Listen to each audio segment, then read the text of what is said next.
সুফিয়ান সৌরি রে ভাই হজর হইতেন। সুফিয়ান সৌরি হজর খুব শৌখিন মানুষ, স্ত্রী ছাড়া কোনো কাপড় কিনতে না, এক পাঞ্জাবি 2 দিন কিনতে না।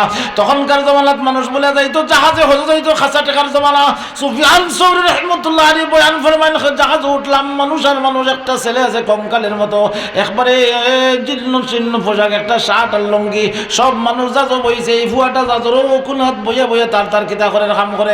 এক সময় সুফিয়ান সৌরি রহমতুল্লাহ আলাইহির খাসা টেকার বস্তা চুরি হয়ে গেছে। এখন তো সারা যাজোর মানুষের টার্গেট ও ফুয়ার ভাই, দেখতেও চুরো লাগা লাগে।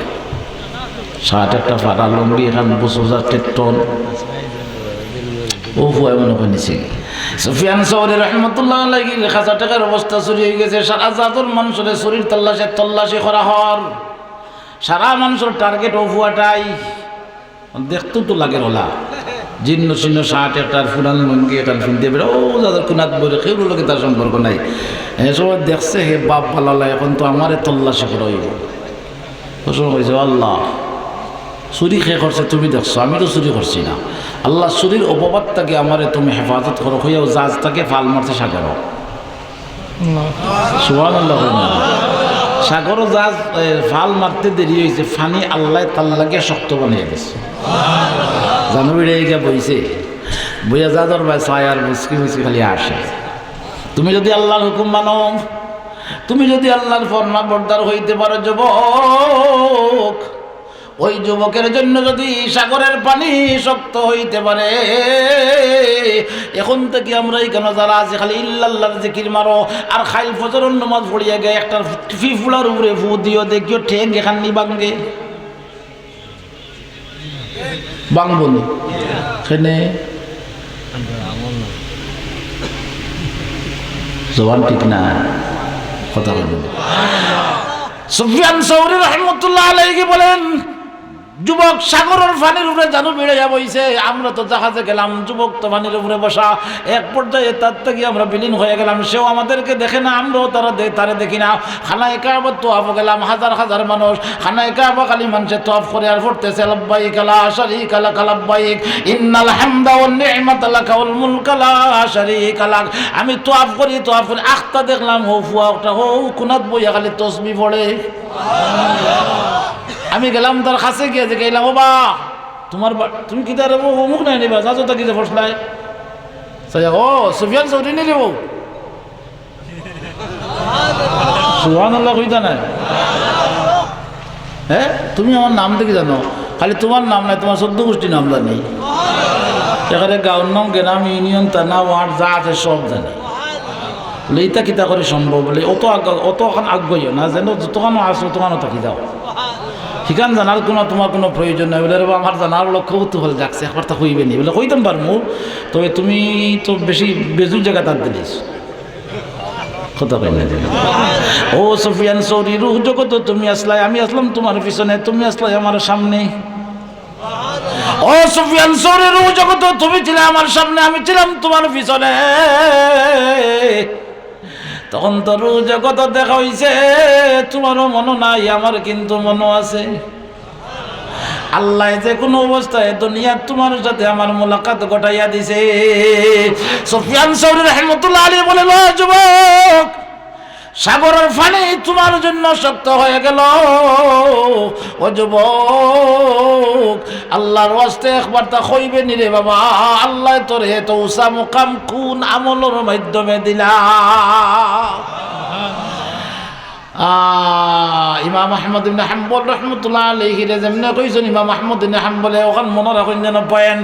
ইমাম আহমদ ইবনে হাম্বল রহমতুল্লাহ আলাইহি কইছেন, তুমি আহমদ ইবনে হাম্বলটা দেখলে খুশি নি? বলে হুজুর খুশি হইব না নে? কইন ইমাম আনা ইমাম আহমদ ইবনে হাম্বল। যেমনি কইছেন এখন কিতাব বুঝেন, ফুয়া খুব বেজার হইছে, বেলাইন ফেলাইছে একবার, হাট ফেলাইছে একবার, কয় তোর রুটি রে আল্লাহ আইবিলে দরজা আঞ্জা করি। এমন খান্দা আরম্ভ হয়েছে, দুই এজনে খান্দা আরম্ভ হয়েছে রে বাবা। কেউ মরলে হইলে মানুষে বিলাপ করিয়া কান্দে না, কানতে এক সময় দুই এজন তামসইন ইমাম আহমদ ইবনে হাম্বল জিগাইন, বাবা তুমি কান্দিলা এখানে? হে জিগাই তুমি কান্দিলা এখানে? ইমাম আহমদ ইবনে হাম্বল রাহমাতুল্লাহ আলাইহি বলে আমি একটা কারণে কান্দিছি।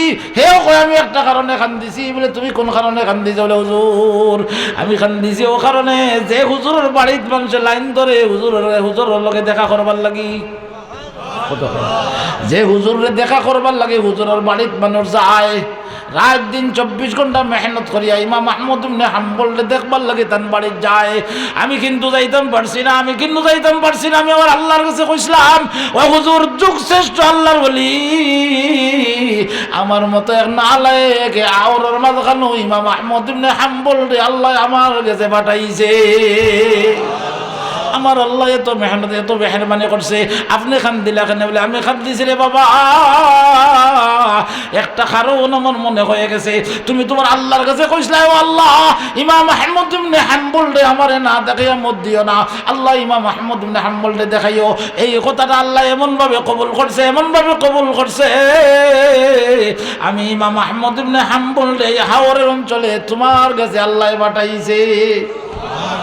ও বাবা তোমার কথা জবান থেকে বের হইতে দেরি হয়, আল্লাহর দরবারও কবুল হইতে দেরি হয় না। এত মারাত্মক কোন আমলের মাধ্যমে তুমি এত উঁচা মুকাম লাভ করলাই। একটু কষ্ট করি আমলটা আমারে হইবাই নেই। হুজুর তো আপনি আসল জায়গা তার দিলেছেন এইখান তো না কই অন্য কিছু কিন্তু না বাবার কথা জানার দরকার। এখান না জানলে তো হইতো না রে বাবা, এই জিনিস জানানোর দরকার। এই কথাটা আল্লাহ রাব্বুল আলামিন কোরআন শরীফের ভিতরে আল্লাহ ফরমাইন ফাকুল তাস্তাগফিরু রাব্বাকুম ইন্নাহু কানা গাফফারা। আমরা সময় দেখবাই চাচায় আস্তা রায় উঠতে ঘুম লাগে না, উঠে তাহাজ্জুদ 2-4 রাকাত পড়ছেন। বদর দিন মসজিদে গিয়া কেউ তানে মাতারও না যে কারো করে না রাত উঠিছিলাম রে ঘুম লাগে না, উঠে তাহাজ্জুদ 4 রাকাত পড়লাম। নাই মনে হ্যাঁ না, রাত উঠতে ঘুম লাগে না, উঠে তাহাজ্জুদ 4 রাকাত পড়লাম। তো তুমি তাহাজ্জুদ পড়ছো না, যাক তাহাজ্জুদ কেউ জিজ্ঞাসা নি তোমার, তুমি যাচ্ছি কেন খবর যা পড়ছলাই শেষ কথা না। খাইলবাই গেছিলাম ও পশ্চিম বেউর গ্রামবাসীর উদ্যোগে ওয়াজ রবাই গেছিলাম। ওয়াজও গিয়া দেখলাম তারা মসজিদের টাকা তুলে 10,000 টাকা দিয়ে আইছি। আপনারা বুঝাইতে পারি না 10,000 তোমার কেউ কইছে নি কেন কইবা লাগে? তো কইছ দিয়ে আইসলে যে শেষ। হ্যাঁ দেখবার দরকার নেই, দেখানোর দরকার নেই। যারে দেখাইবার তারে দেখাও, যার কাছে খোয়ার তার কাছে খোয়া। যদি কবুল হয়ে যায়, যদি লাইগা যায় জান্নাত। সুবহানাল্লাহ কইনা, যদি লাইগা যায় জান্নাত। বিশ্বাস আছে তো? যুবকে কয় হুজুর আমার একটা আমল আছে, একটা আমল, সেটা হলো প্রতিটা নিঃশ্বাসে আমি আল্লাহর দরবার ইস্তেগফাররত অবস্থায় থাকি। আস্তাগফিরুল্লাহ ইন্নাল্লাহা গফুরুর রহিম। আল্লাহ কইরা ফাকুল তাস্তাগফিরু রাব্বাকুম ইন্নাহু কানা গাফফারা। আমার মতো মাফ করনেওয়ালা আর কেউ নাই, আমার মতো দয়া করনেওয়ালা আর কেউ নাই, আমার মতো মেহেরবানি করনেওয়ালা আর কেউ নাই। ও দুনিয়ার মানুষ, আমি আল্লাহ তোমারে কত দয়া করছি, হায়াত দিলাম। আমি আল্লাহ তোমারে কত দয়া করছি, দেখার লাগি 2টা চোখ দিলাম। আমি আল্লাহ তোমারে কত দয়া করছি, দেখার লাগি 2টা চোখ দিলাম, ধরার লাগি 2টা হাত দিলাম, হাঁটার লাগি 2টা পাও দিলাম, শোনার লাগি 2টা চক্ষু দিলাম, কথা বলার লাগি আমি আল্লাহ তোমারে জবান দিলাম। এর চাইতে আল্লাহ কত বড় বড় নিয়ামত গুলো আল্লাহ দান করিয়া কইন ও দুনিয়ার মানুষ, আমার চাইতে ক্ষমা করনেওয়ালা আর কেউ নাই, আমার চাইতে দয়া করনেওয়ালা কেউ নাই। তুমি আমার কাছে ইস্তেগফার করো, আমার কাছে মাফ চাও, আমার কাছে মাফ চাও। তুমি মাফ চাইতে দেরি হবে, আমি আল্লাহ তোমারে মাফ করিয়া দিতে 1 সেকেন্ড দেরি হবে না। ফারমু তো ইনশাআল্লাহ। আস্তাগফিরুল্লাহ ইন্নাল্লাহা গফুরুর রহিম। এখান ফুড়িতে তো ওযু করা লাগেনি, ঠেকা লাগেনি, সময় লাগেনি, আধা ঘন্টা সময় যায় তো এক মিনিটের ভিতরে আধা মিনিটের ভিতরে শেষ ফার মতো পড়ে যাবে ইনশাল্লাহ। আরতে বইতে খাইতে ঘুরতে নাইতে আটিয়া যাইয়ার রাস্তা পায় বেকার মুখ বন্ধ রাখার দরকার নাই, আস্তাগফিরুল্লাহ পড়ো। হ্যাঁ, বেকার অহিতুক আলাপ আলোচনা না করি আস্তাগফিরুল্লাহ পড়ো, গিবত সুগল করি না করি আস্তাগফিরুল্লাহ পড়ো। আল্লাহর কাছে সবসময় ইস্তেগফার হালতে যদি জবানটা রত রাখতাম পারি, আল্লাহ রাব্বুল আলামিনে ওই যুবক যদি ইস্তেগফারের মাধ্যমে আল্লাহর ওলি হইতে পারে, তাহলে ইনশাআল্লাহ ও আল্লাহ তো এখনো আসো, বুড়া হয়ে গেছে মনে হয়। হ্যাঁ, মাঝে মাঝে ঘুমাই যায় না, এটা থেকে আল্লাহ ফাঁক নাই, আল্লাহর ঘুম আছে না, বুড়া হইনি, দাড়ি পাইতেছে, হ্যাঁ দাঁত পড়ে গেছে, এটা আল্লাহর আসেনি। তা সব থেকে আমার আল্লাহ পাক এবং পবিত্র। সুতরাং আল্লাহ অতীতে যখন কোনো কিছুই ছিল না তখন ছিলেন একমাত্র আল্লাহ, একমাত্র আল্লাহ। অতীতেও ছিলেন, বর্তমানেও আছেন, ভবিষ্যতেও আলহামদুলিল্লাহ। এখন আপনারা মাশাআল্লাহ রাত প্রায় 12টা বাজের চা বহল, আমি আপনারা মূল্যবান সময় নষ্ট করছি, আমি আপনার এলাকার লাগে নয়া মানুষ। এখন একবার কোনটা কইতানি আপনারা কেউ টাকা পয়সা কিতা দিতা মসজিদও, আমি তো মহান আলী